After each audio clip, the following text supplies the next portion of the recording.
Hello, Mind Bloomers!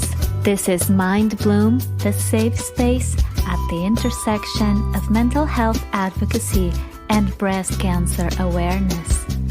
Mind Bloom is your podcast. Come back weekly and listen to my guests as they reflect on their close encounters with emotional disorders and breast cancer. Not an easy task, but we promise to make your mind bloom.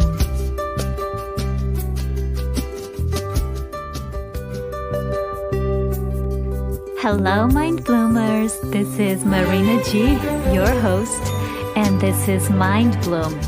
Please remember, the content provided by Mind Bloom is not intended to be a substitute for medical advice, diagnosis, or treatment.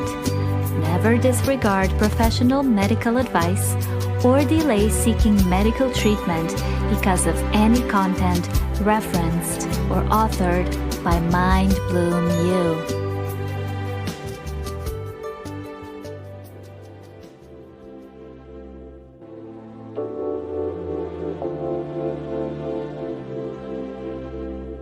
Hi guys, hello and welcome to episode 36 of Mind Bloom. I'm so happy to be here another week, and I'm so happy that you are here as well with me another week. This week and next week, we're going to be talking about menopause.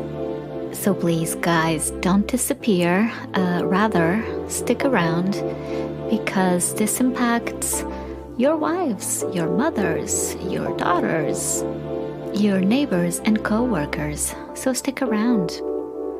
And the same goes to millennials and Gen Zs.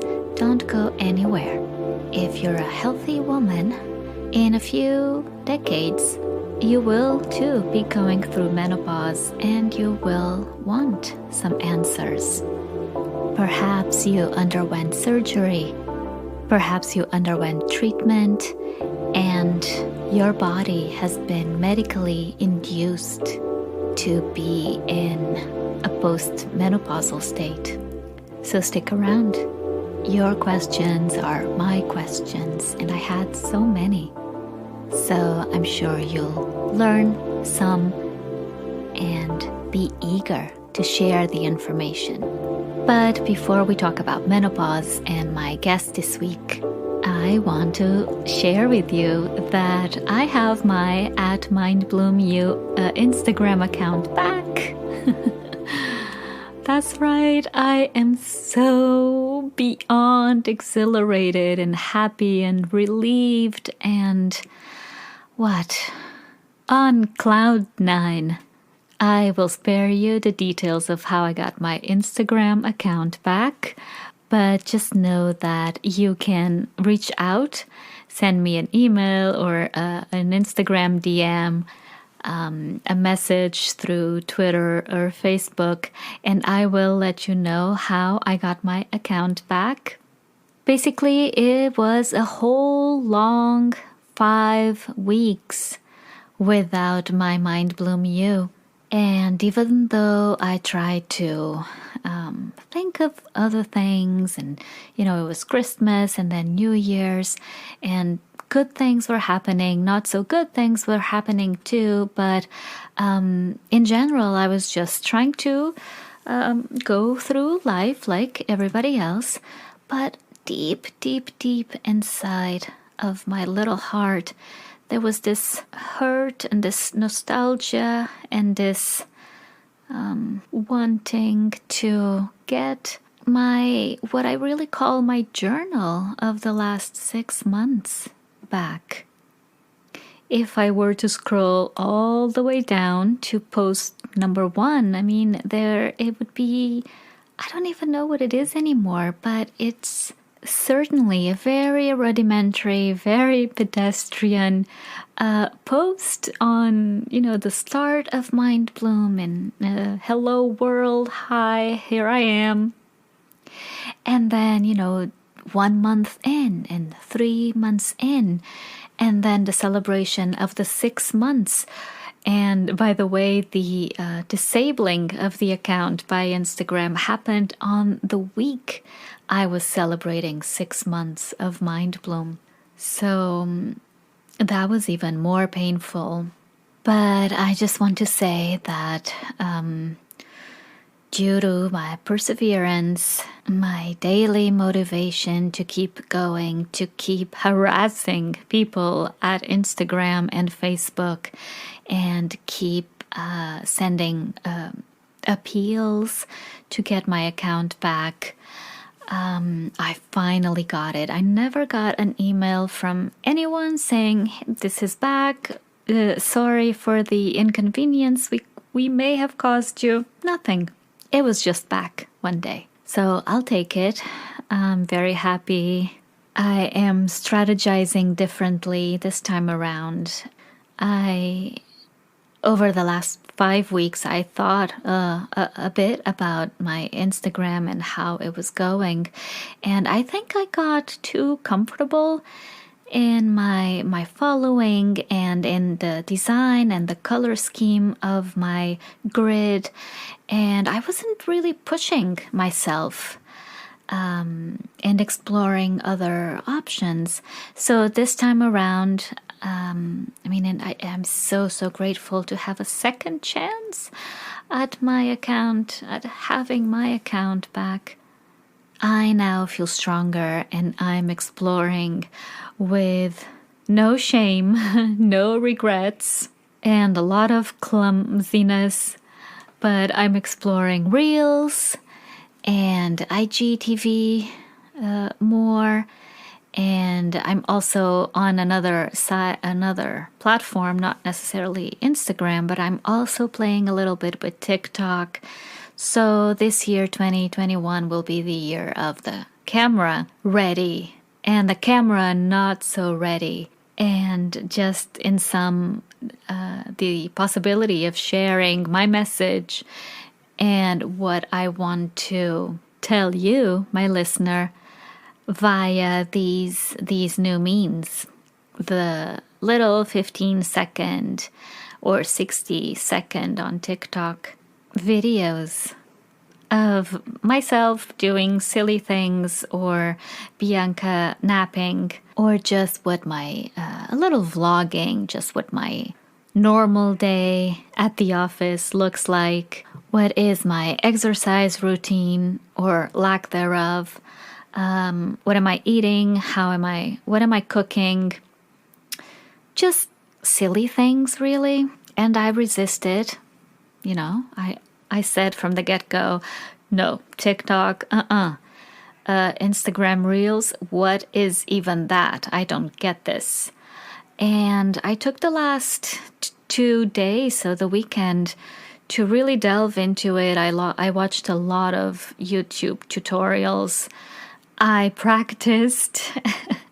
I allowed myself to look silly and ridiculous in my apartment, just experimenting and playing with the medium. And there's a bit of a learning curve, I am going to say. I'm in my 40s. It does not come naturally to me anymore. Gosh. But it's an okay learning curve. I want to say it's a 48-hour learning curve. After 48 hours, I want to say you're going to feel more comfortable. You'll understand the language of the app, and I'm talking both of Reels and TikTok. You'll understand how they work. You'll understand you can edit, and you should edit in pre-production. And I think I'm going to go more in depth on this on YouTube.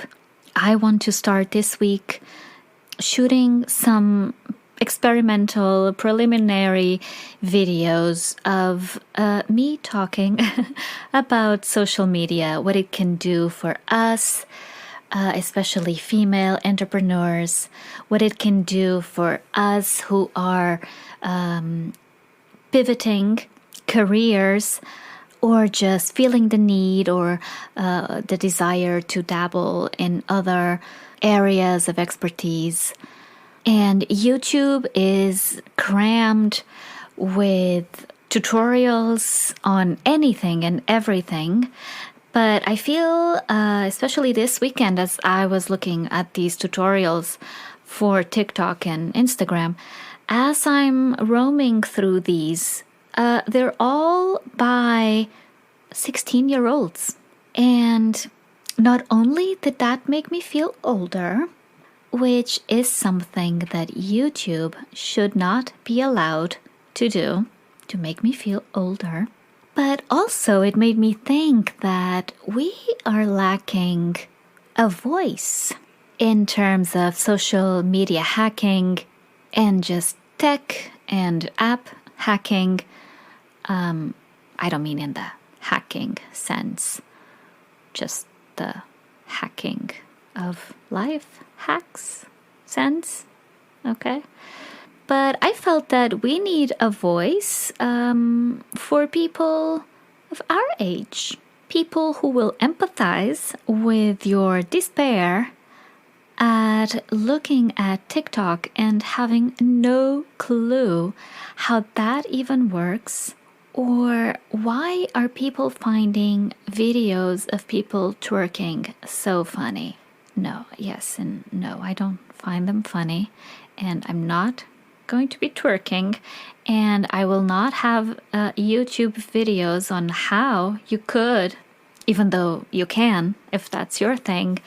But I want to approach this like I approach everything in life, from a candid and empathetic perspective. Many of the questions I had this weekend on about TikTok and Reels on Instagram were not being answered by these kids on YouTube. Basically, the tutorials give you the same information over and over again, but they don't address the nitty-gritty. And if you have to find out the nitty-gritty by yourself, then you really don't need these tutorials.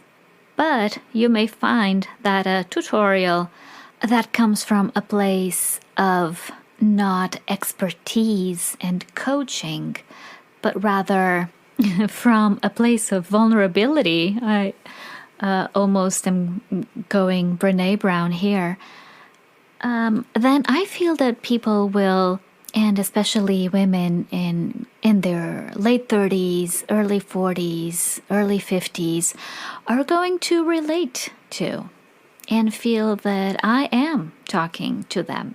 So I'll see how that goes. No promises. I am planning on starting to play with that this week, but I'm also just so, I don't want to say enamored, but just so curious about Reels and TikTok and what they can do for my business, or just any business, your business, that I want to keep on pushing that avenue. I want to keep on recording. Is that even the word that's used? Recording, uploading, I don't know, creating TikTok and Reels videos. And so please, if you want to see what a 45-year-old Portuguese immigrant in New York, who also happens to be a puppy mom, a podcaster, a breast cancer previvor, and someone agonizing to find out about their green card status, looks like on TikTok and Reels, then come say hi to Mind Bloom on these platforms. You know, you can find me on Instagram, Twitter, Facebook, Pinterest, and TikTok at MindBloomU. You can search for my YouTube channel. If you type in Mind Bloom, you can send me an email in case you would like to be a guest, or you have any questions or any comments for me. You can send me an email to info@mindbloomu.com, check out the website. It's mindbloomu.com. Please don't forget to leave a review on the Apple Podcasts app or any other app of your preference. If you like the podcast, if you like what you listen to on a weekly basis, then please write a few words so that I know that you care and you appreciate the content I bring to you on a weekly basis. You can buy me a coffee at buymeacoffee.com/mindbloomu. And if interested, you can join the Facebook group called Reviving Breast Cancer, which is organized by me. So lots of things going on in the beginning of the new year. I am excited, happy, ecstatic, I want to say, hopeful, trying to enjoy life to the fullest, trying to have fun, learning new songs because these apps are all about the music. But I see no limits to my creativity and imagination and drive. So I'm going to keep on pushing. I may look silly. Again, the videos may be a little bit silly, yes, but they're also an expression of my art, my message, and my love for Mind Bloom and mental health and breast cancer awareness.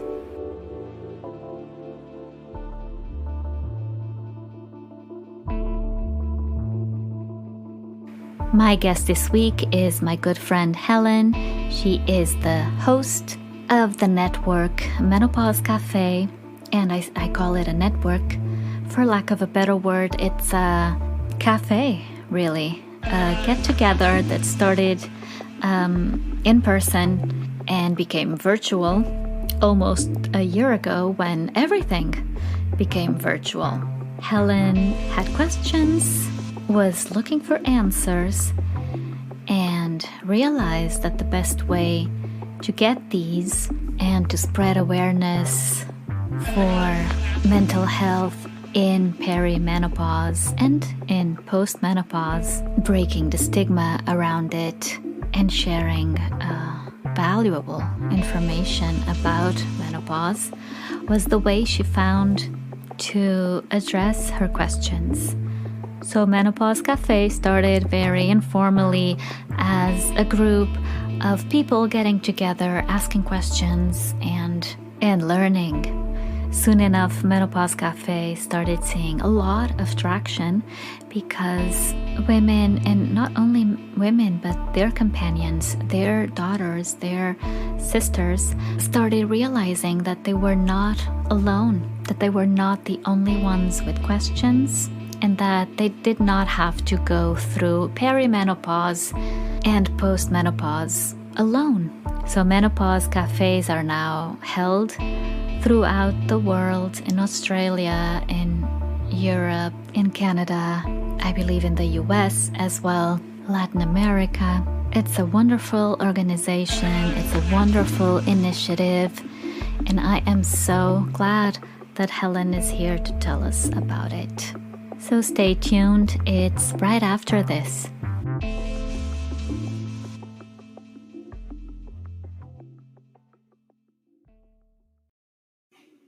Guys, if you haven't heard about Anchor, it's the easiest way to make a podcast. Turns out it's free.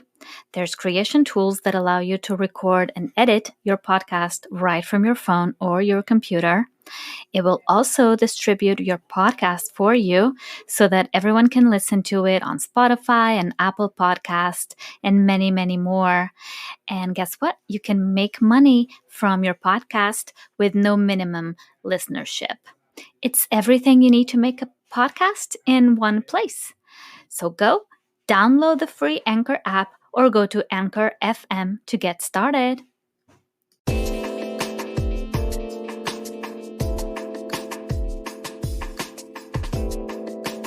Hello, Helen.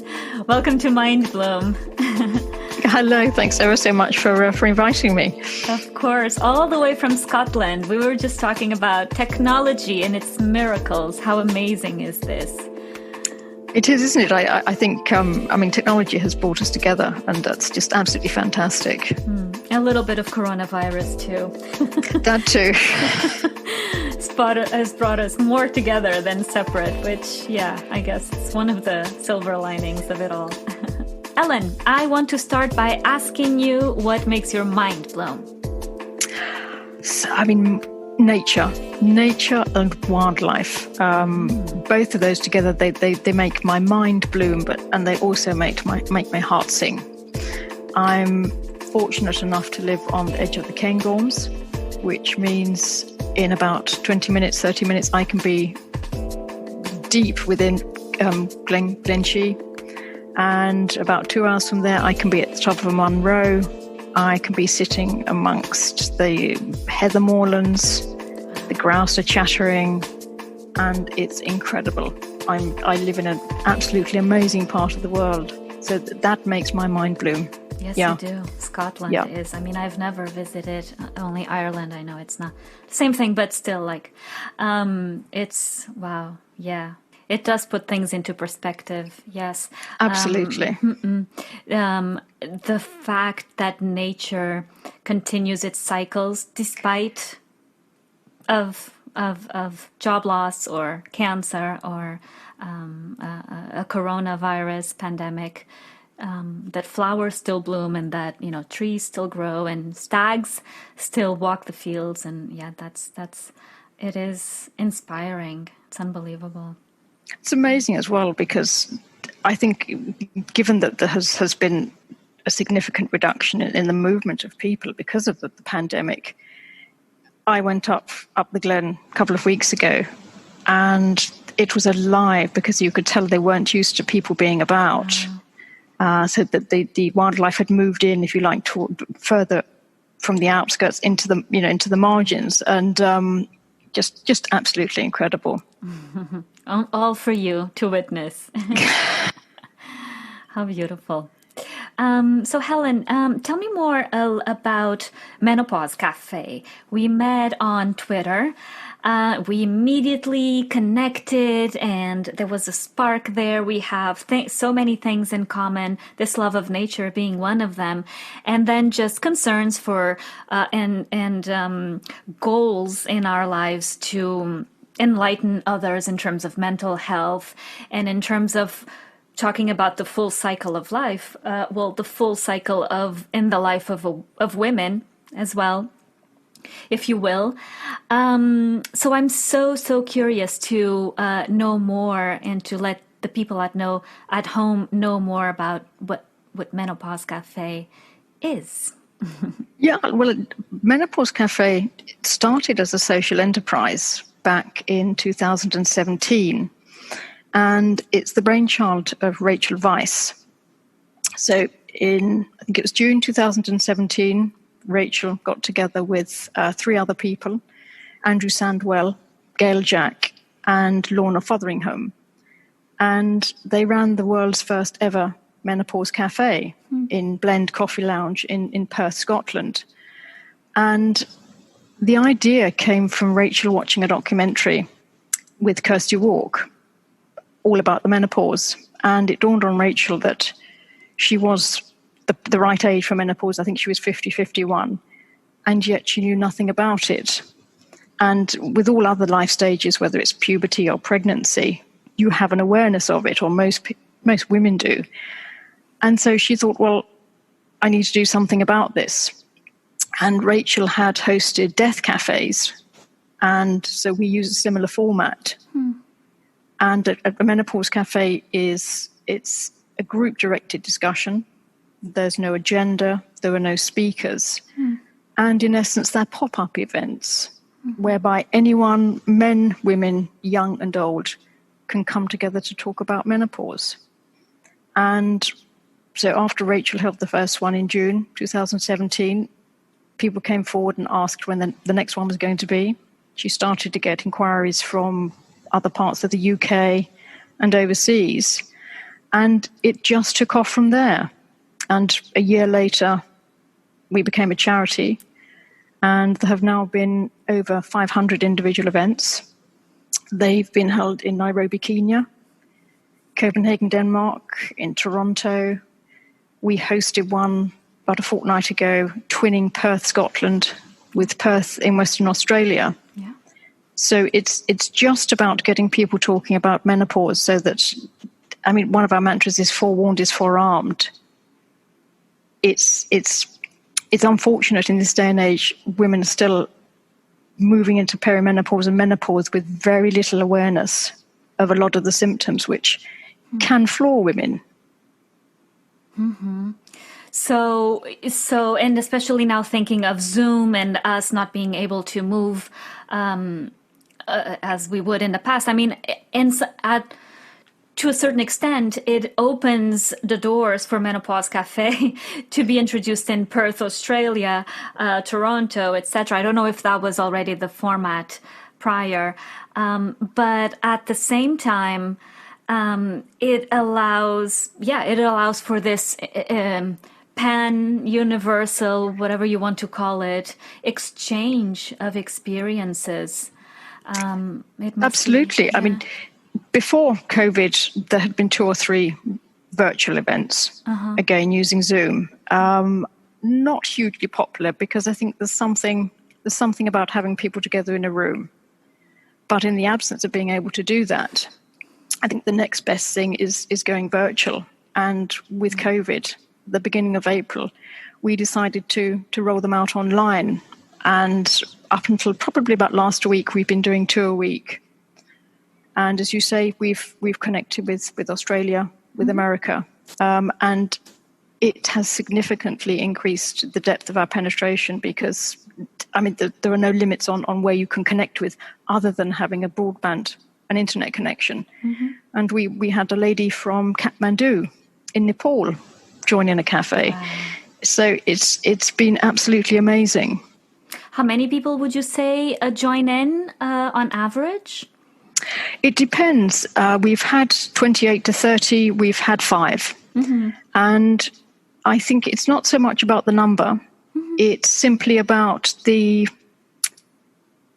platform for the conversations. And very often, some of the conversations we have in the smaller ones are far more meaningful, if you like. And as long as everybody goes away having spoken about what they wanted to, having been listened to and heard, I think the number is probably secondary. It's important for us that the platform is there, so that if men, women want to come along, they can. Yes. I was just curious. Absolutely. So, and again, I have not attended. It's probably my bad. I want to say I'm still, I just want to enjoy whatever I have left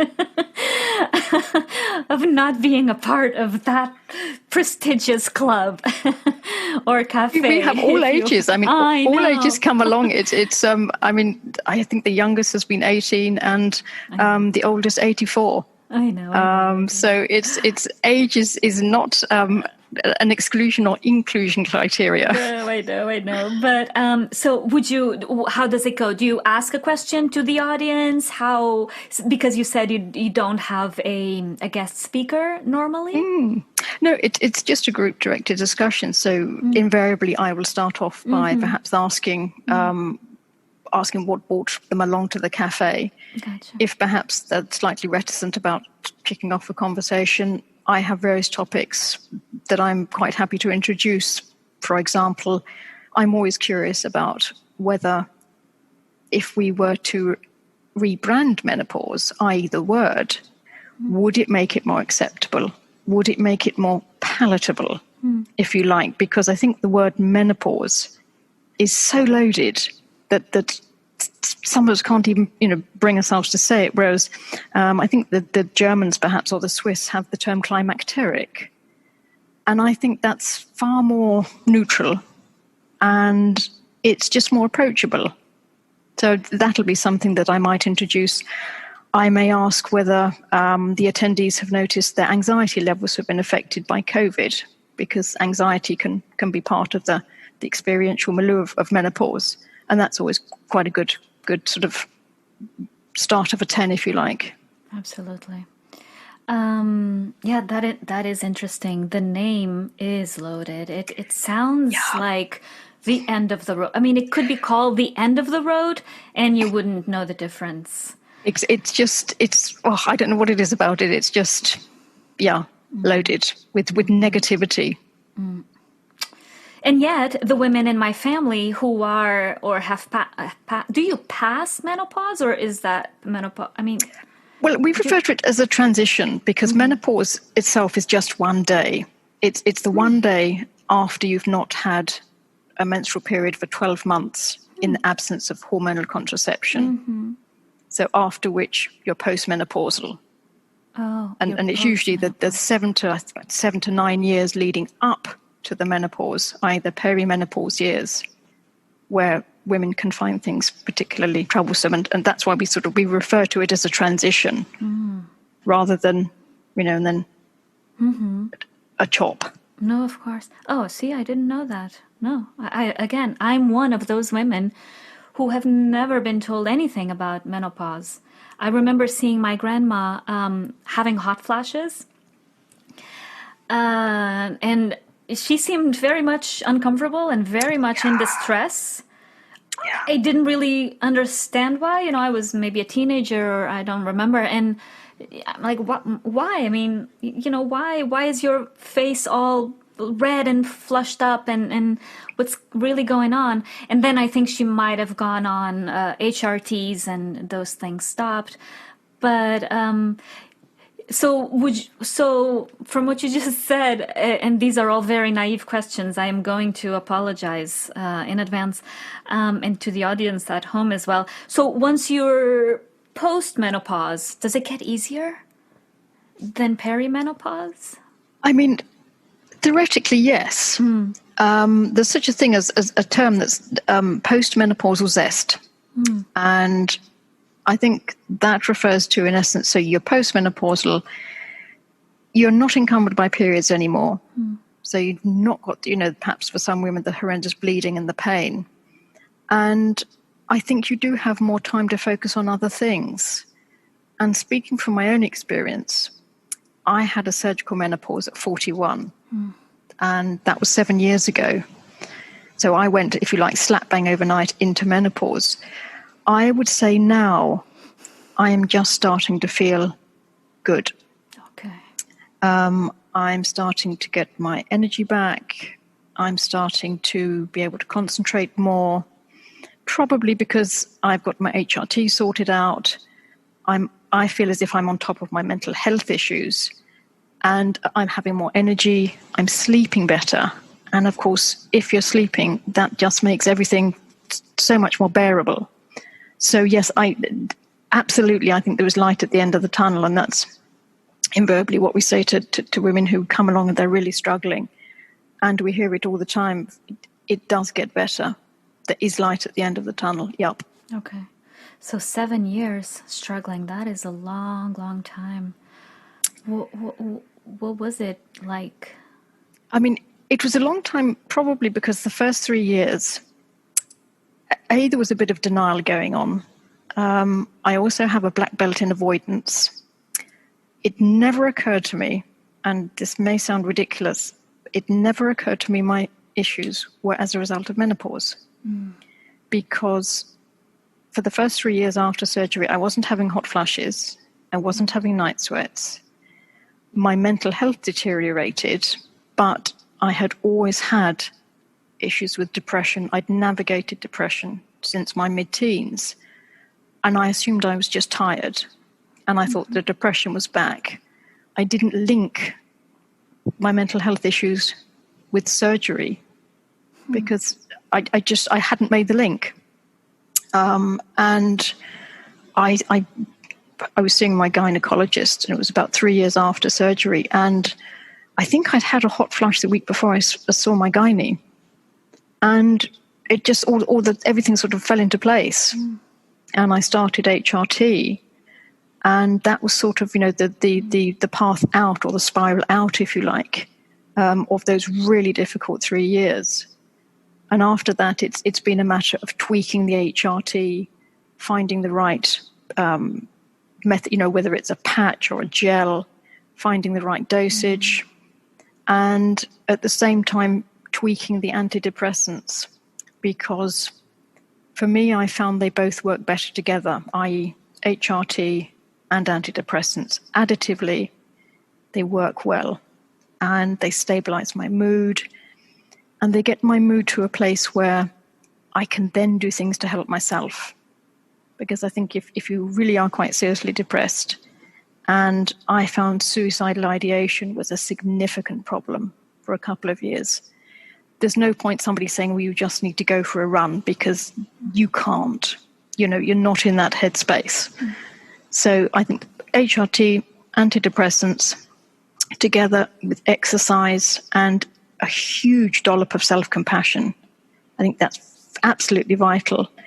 And I've been seeing a therapist for the past 2 years, and that has just sort of, I suppose, capstoned everything, and it's pulled everything together, and it's given me a better, more positive outlook.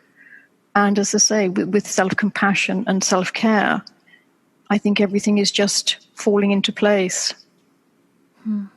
So your doctors did not warn you, did not have little advice, did not have something to say to you after you had a surgery that was inducing menopause? Yeah, it's and this is something that often comes up at Menopause Cafe events when we're talking about surgical menopause. The two pieces of advice that certainly the women that I speak to leave hospital with, one was refrain from sex for 6 weeks after surgery. And the second piece of advice was not to lift anything heavier than the equivalent of half a kettle of water. Those would be only two pieces of advice. And some women get a 6-week checkup. I didn't.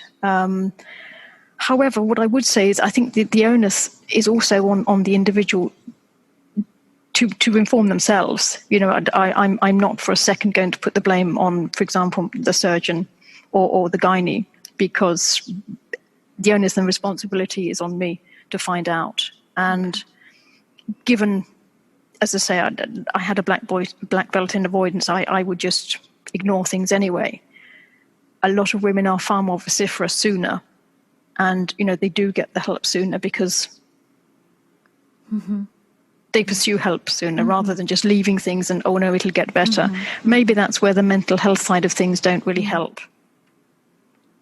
I understand. In regards to breast cancer, we talk a lot about self-advocating.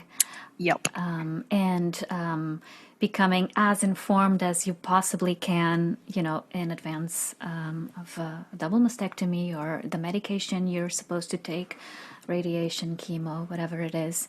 No one will know better than you how you're feeling and what is convenient for you, what is appropriate for you.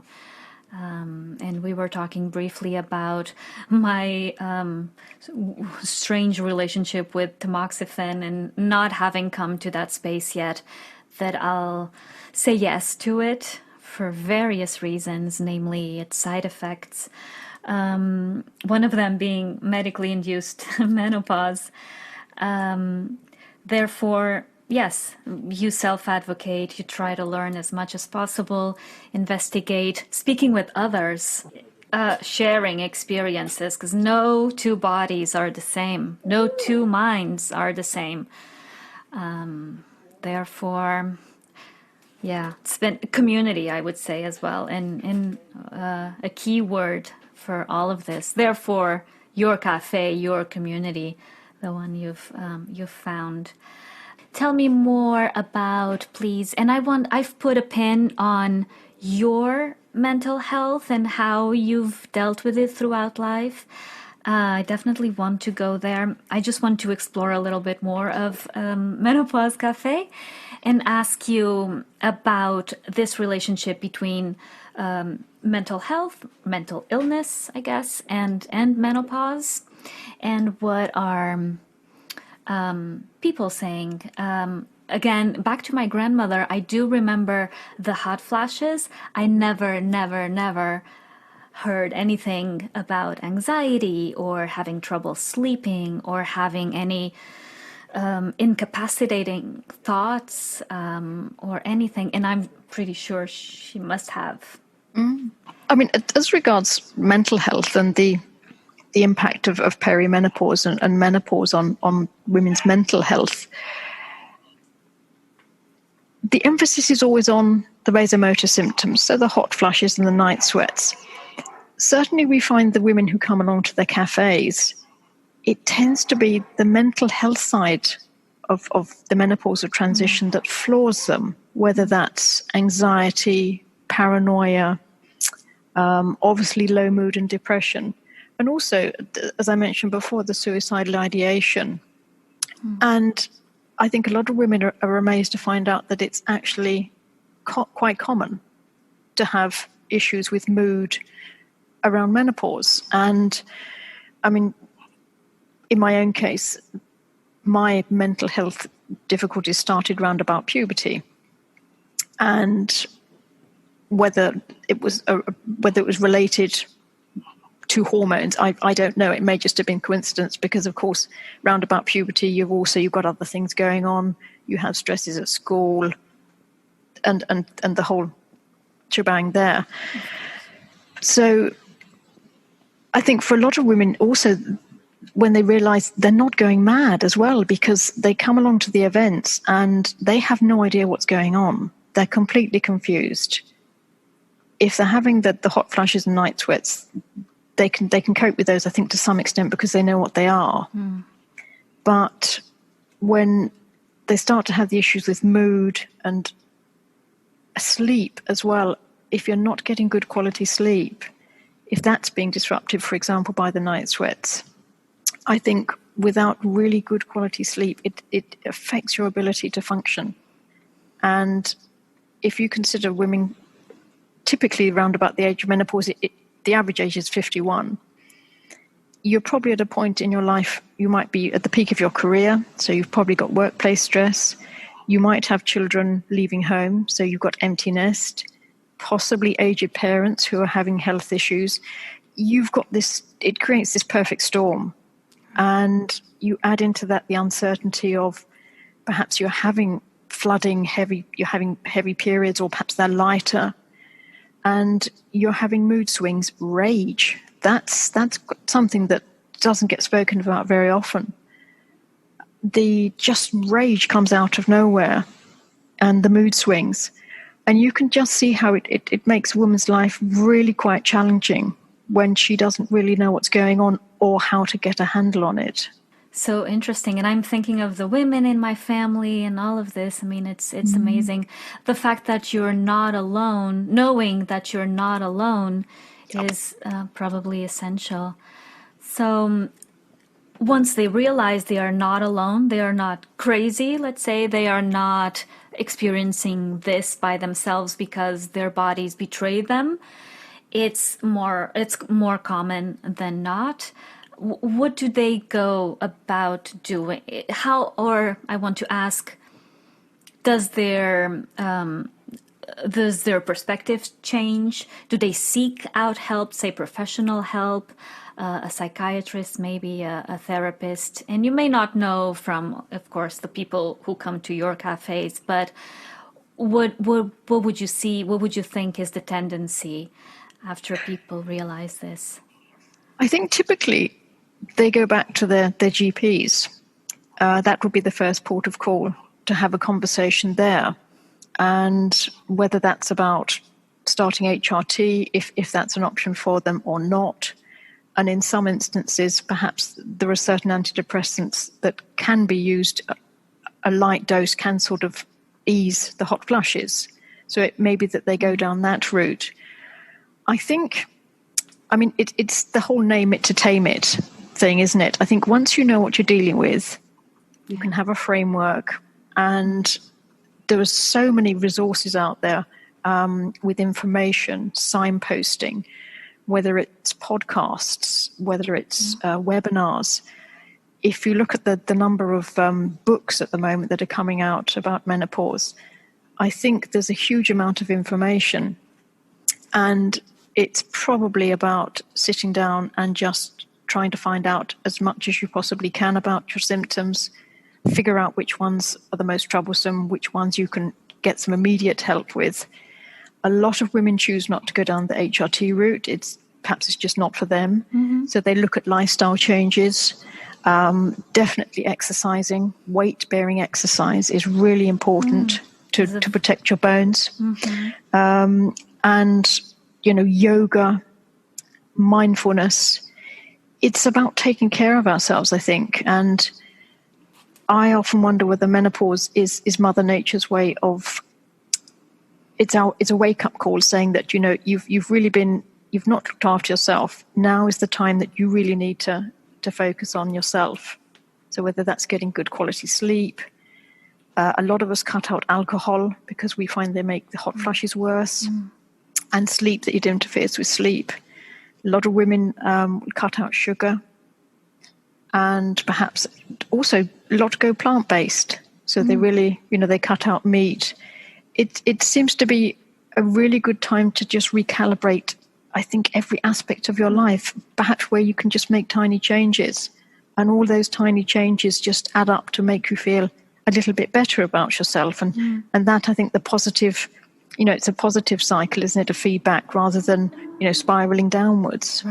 Right. You're speaking, and what I'm processing is, oh my God, it's actually a good thing. It's actually a gift, because you're being given these tools, even if you're being a little bit forced into it. I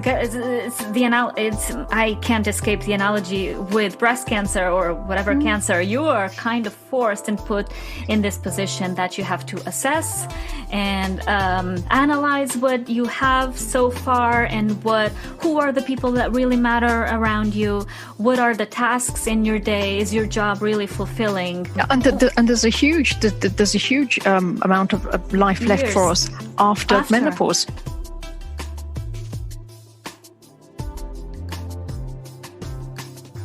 Our lifespans, we've got a good 30 years after that, whereas I suppose for generations before us, it might have been 15, 20 years. And I also wonder whether, certainly in GB, women would just fade away into the background after menopause. They were still there, but perhaps they went to, maybe they went to run sort of, I don't know, clubs within their local community. They almost became invisible, I think, which is quite sad, because there wasn't the support there, whether it's medical or whether it's just women getting together to provide the support from each other. That's sort of the camaraderie, the club type thing, similar to breast cancer. It's just, I think there's a sense of togetherness. And that was something that I took away when I went to the very first cafe. I left feeling more positive. I felt part of a community. And I think that's very important. It's also a connection. And at the moment with our lives, I think there's so much disconnection. And particularly with anything to do with menopause and menstruation and blood, I think there's so much shame wrapped up in it, which, of course, shame just drives disconnection. I think there's just something very basic about having people together, talking in a space that's compassionate and non-judgmental.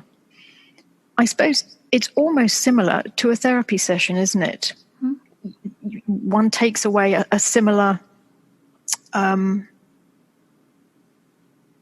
It's hard to put into words, but you will know from sort of in session with your therapist. There's an alliance, isn't there? And I think within those boundaries, you can then take that out of the session. And I think that's sort of almost what happens within the cafe setting. I see. There's just, there's an exchange, and it's an alliance with many people in it.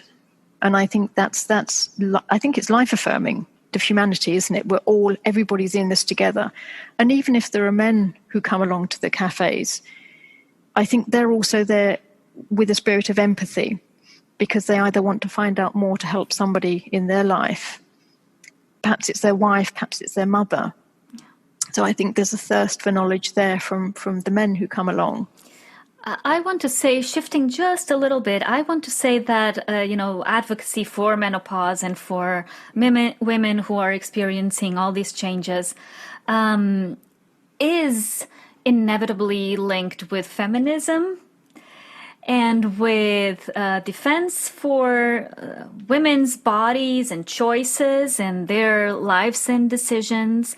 And because I was thinking, again, as you were speaking, that one of probably the main reasons why women were left to the background in their households and their families is after menopause, the incapacity of childbearing. Mm-hmm. And in a patriarchal society, that is probably the no. You have no use for us anymore. In a very dystopian sense, but it kind of is the reality. That's what I'm reading. Yes. Yeah, I think it does make you wonder. Certainly as if you take the issues that we're having with HRT supplies at the moment, certainly it's a topic that comes up at the cafes, whereby people will say, well, if this were, for example, a heart medication, there is no way there would be, or it's hard to believe there would be such supply issues. Whereas, as I say, I don't know whether there are supply issues in the States, but in Great Britain, there has been significant issues with getting certain types of patches. And you just have to wonder whether it's because, I don't know whether it's because menopause has not been seen as a serious issue before. I wonder whether, because it's not a disease, it's not a disease, but it still affects 50 to 51% of the population. It can still be quite debilitating for perhaps 50% of those. And I think there are many drivers behind why it perhaps hasn't been taken so seriously. Perhaps now that women are becoming more vociferous, I think the younger generation are fantastic in the way with the period positivity and advocating for themselves. I think it's starting to be taken far more seriously now, and I think the generations coming behind us, I would hope they would not have such a hard time, and I would hope the landscape is different and the narrative around menopause is different, and I think it is changing.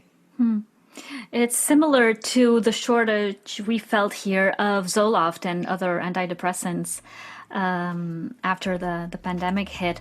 Of course, I can imagine that people just rushed to their GPs to get prescriptions, but it could also just be because it's secondary. Your mental health is secondary, same as your menopause health. Also, I think it's every woman's journey is so different, isn't it? And that's the thing with menopause. Everybody's just so subtly different. What works for one doesn't work for another, and it's really nuanced. And I think it just underlines how intricate and amazing the human body is, because you wouldn't have thought, given the number of people on the planet, that we could all have these subtly different transitions. It's amazing. Are you saying I can't call you when I'm very menopause? Because I will. You can call me anytime. Thank you. And you as well. You know that. Thank you. All right, Helen, this was a pleasure, all the way from Brooklyn to Scotland. It was a pleasure speaking and getting to know you and hearing your story and the beautiful initiative that is Menopause Cafe. It was a pleasure to have you. And thank you so much for helping us spread our message.